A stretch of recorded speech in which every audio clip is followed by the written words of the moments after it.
এসে টুনিকে বলছে, মা ওখানে আগুন কারা পোয়াচ্ছে, চলো আমরাও আগুন পোয়াবো।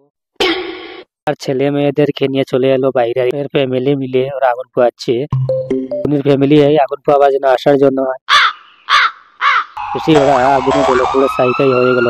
তাড়াতাড়ি করে অ্যাম্বুলেন্স দেখে ওদেরকে হসপিটালে নিয়ে শিফট করলো।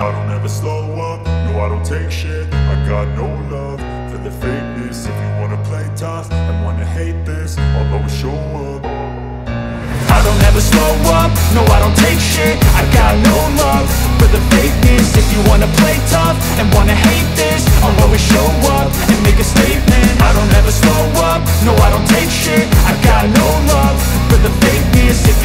তারা খবর পেয়ে টুনিকে দেখার জন্য হসপিটালে চলে এলো, মিষ্টি, আঙ্গুর, আপেল ইত্যাদি নিয়ে চলে এলো টুনিকে দেখার জন্য এবং টুনির ছেলে এবং মেয়েদেরকে দেখার জন্য।